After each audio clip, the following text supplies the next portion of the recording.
Hello les amis, je vous retrouve pour une nouvelle vidéo sur le basket en NBA, le suivi des San Antonio Spurs et surtout de Victor Wembanyama. Et cette nuit, les San Antonio Spurs ont malheureusement perdu contre Golden State Warriors 112-102, malgré le retour de Victor de Wemby qui revenait après deux matchs sans avoir pu jouer, où il était blessé, hein, sa fameuse cheville où il se blesse régulièrement. Et donc Victor était de retour et malheureusement, même s'il a fait un énorme match, on va le voir un peu plus loin, il n'a pas pu empêcher la défaite de son équipe face à Golden State qui a été plutôt adroit, on va le voir plus loin aussi. Alors Victor, pour son retour, c'est quand même 27 points, 14 rebonds, 3 passes, 2 contre, une interception. Un match de fou, quoi. C'est énormissime. Donc dans cette vidéo, on va revenir sur le match en détail avec les statistiques des joueurs et des équipes. Puis on verra ensuite le classement des Spurs dans la conférence Ouest.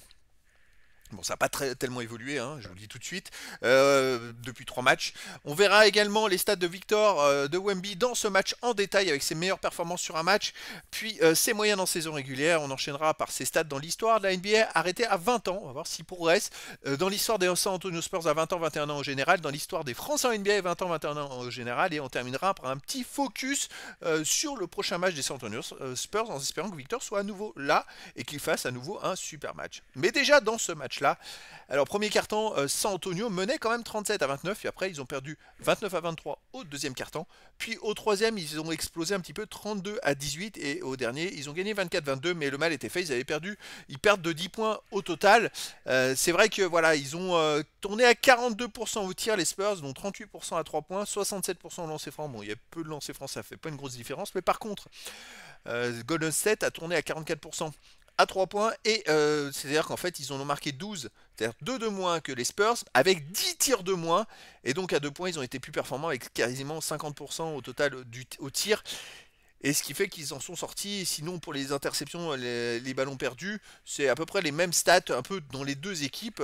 La seule différence des 10 points provient de cette adresse au tir. Alors, c'est pas grand chose, mais ça joue, ça peut jouer. Alors, côté Golden State, on a Chris Paul qui fait quand même 19 points, 8 passes, 9 rebonds. C'est costaud, un gros match quand même. Hein.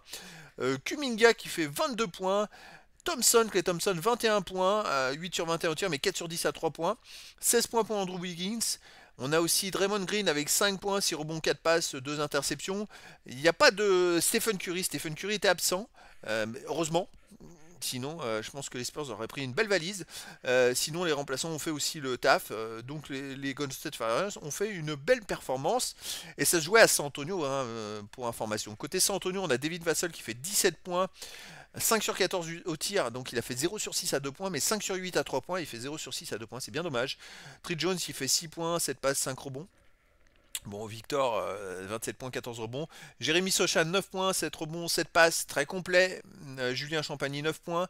16 points pour Keldon Johnson, mais bon, voilà, ça manque, je dirais, ça manque d'attaque, ça manque de points pour tous les autres, hormis Victor. Et c'est bien dommage dans cette rencontre. Allez, le classement, les Spurs sont toujours derniers de la conférence Ouest. Ils sont à 4 victoires des Portland Trail Blazers. Alors, je ne sais même pas s'ils vont pouvoir les rattraper, puisqu'il reste que 17 matchs à jouer. Même si ça va mieux, ouais, ça va être quand même compliqué d'éviter la dernière place. Après, est-ce que ça va pas les arranger d'être derniers à nouveau pour pouvoir avoir un premier tour de draft éventuel? À voir. Allez, les stats de Wemby dans ce match, il a joué 31 minutes, il fait 10 sur 25 au tir, il est beaucoup tiré, hein. 3 sur 9 à 3 points, donc il égale son plus grand nombre de tirs à 3 points tentés dans un match, qui était de 9 également. 4 lancers francs réussis sur 9. Alors ça par contre c'est pas une belle performance. C'est assez catastrophique. D'ailleurs je vais revenir vite fait sur la stat d'équipe. Les Spurs ils ont fait 10 sur 15 en fait. Les 5 ratés c'est Victor. Alors 10 sur 15 il y a quand même que 3 joueurs qui ont tiré des lancers francs. Il y a un manque d'agressivité, c'est pas possible. Il y a eu 2 sur 2 pour Devin Vassell, 4 sur 4 pour Keldon Johnson. Et c'est vrai que Victor d'habitude est très adroit. Là il fait 4 sur 9. Bon, ça n'a pas forcément changé la physionomie du match, mais voilà, c'est quand même dommage, c'est le petit bémol. Son adresse 10 sur 25 au tir, c'est pas terrible. Donc il fait 27 points, 2 rebonds offensifs, 12 défensifs, total rebond 14, 3 passes décisives, une interception, 2 comptes, 3 ballons perdus, une faute. Moins 1 uniquement quand il est sur le terrain, alors que l'équipe a perdu de 10 points. Voilà, donc c'est quand même un gros match de Victor, hein, mais malheureusement, il n'a pas réussi à vraiment inverser le match. Il aurait été un peu plus adroit. Je pense qu'à lui tout seul, il pouvait presque faire gagner le match. Après, il revenait de blessure après 2 matchs ratés, hein. Au niveau de ses moyennes en saison régulière, 20,8 de moyenne, 10 rebonds 3, 3 passes 4, une interception 3 contre 4. Il est toujours meilleur contre et 2, très loin de la NBA.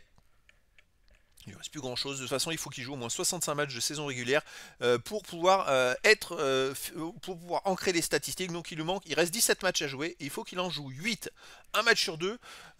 Donc tout simplement, et dans 8 matchs, et ben, ses stats seront arrêtés tout simplement parce qu'il faut avoir joué au moins 65 matchs pour que les stats soient finalisés en fin de saison. Allez, les stats de Wemby dans l'histoire de la NBA arrêtées à 20 ans. Bah oui, dans le général, bon, je les ferai peut-être en fin de saison, mais à 20 ans, ça montre quand même que c'est intéressant. Il est 275e au match joué, parce qu'il en a joué 157 hein, quand même. Hein. Mais par contre, il est 82e au point marqué, alors que voilà, 275e au match joué, mais vous voyez, il est dans les stats, dans les 100 de quasiment toutes les stats. Alors on va voir les stats les plus intéressantes, les 3 points marqués, il est 57e. Hein. Il lui manque lui que 8 paniers à 3 points pour entrer dans les 50. 57e au panier à 3 points tentés, il en manque 7 pour être dans les 50 aussi. Les lancers francs marqués 76, lancers francs tentés 88. 96e au rebond offensif, ça y est, il est dans les 100. 48e au rebond défensif. Ah, je vais pouvoir le décaler au prochain pour le mettre aussi dans les 50. Hein. Il y a des dépassés Kobe Bryant. Chapeau. 67e au total rebond. 93e aux passes décisives. 103e aux interceptions et 17e au contre. Là, il faut attendre un petit peu. Il reste 17 matchs, mais s'il est blessé et qu'il manque quelques matchs, ça va être compliqué. Mais il lui manque que 33 comptes, les amis, pour dépasser et rentrer dans les 10. Là, ça serait une performance inouïe en une seule saison, tout simplement. Après 70e au ballon perdu, 219 aux fautes, mais c'est normal, il n'a pas joué beaucoup de matchs. Mais donc voilà, il continue sa petite progression, il gagne des places un peu de partout. Hein. Dans l'histoire des San Antonio Spurs, alors, il n'a pas gagné de place à 20 ans, à 21 ans, il a gagné des places dans plusieurs classements. Et il est plus qu'à 13 contre de Tim Duncan à 21 ans, les amis. Donc il va dépasser Tim Duncan avec un an d'avance.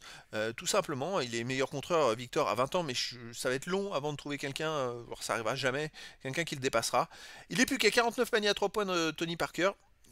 Ça fait du 3 par match. Je sais pas si 3 points marqués, 3 par match, ça va être compliqué. Hein. À moins qu'il retrouve son adresse. Et là, il a fait 3 sur 9. Il aurait fait 5 sur 9, 4 sur 9.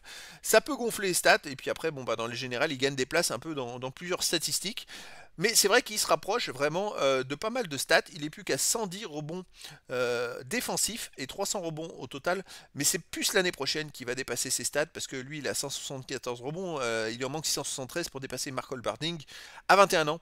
Donc je pense que l'année prochaine, il va commencer à faire sa petite moisson de place dans l'histoire des San Antonio Spurs. Il faut être un peu patient. Je pense que l'année prochaine, ça peut être plus parlant parce que là, c'est sa première saison en fait. Donc ça va se lisser sur plusieurs saisons, le fait qu'il ait des meilleures moyennes que d'autres joueurs.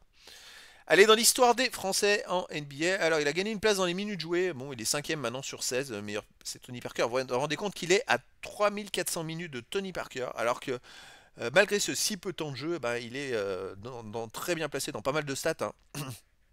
Alors à 20 ans, il est meilleur rebondeur offensif, défensif, total rebond, meilleur contreur.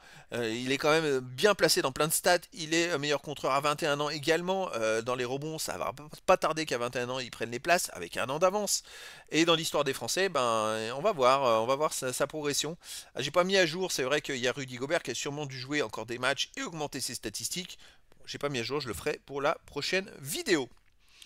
Allez, focus les amis sur le prochain match, et ben ça sera le 13 mars à 1h30 du matin, tout simplement, heure française, donc le 12 mars aux États-Unis, et les Spurs vont recevoir Houston Rockets. Alors ça sera demain tout simplement, donc je vais essayer de voir si, j'espère que Victor va jouer, et s'il joue, et que ça se passe bien ou que ça se passe pas de toute façon, je vous ferai une vidéo récap et bilan de ce match avec la mise à jour des statistiques comme je le fais d'habitude. Ça va être un débriefing du match et puis bon, je pense que cette année c'était une saison un peu, on va dire, d'observation. Et je pense que l'année prochaine, il va falloir que les Spurs y rentrent vraiment dans le truc et là que Victor, vu qu'il a acquis de l'expérience, qu'il commence à connaître ses adversaires, il va commencer à progresser et techniquement et physiquement. Et ça va être énormissime, je pense, pour la prochaine saison. Mais là, voilà, à nouveau, les Houston Rockets en espérant un super match de Victor. Donc les amis, je vous donne rendez-vous demain pour la suite des aventures de Wemby en NBA et le suivi des San Antonio Spurs. Voilà les amis, je vous dis à très bientôt pour une nouvelle vidéo.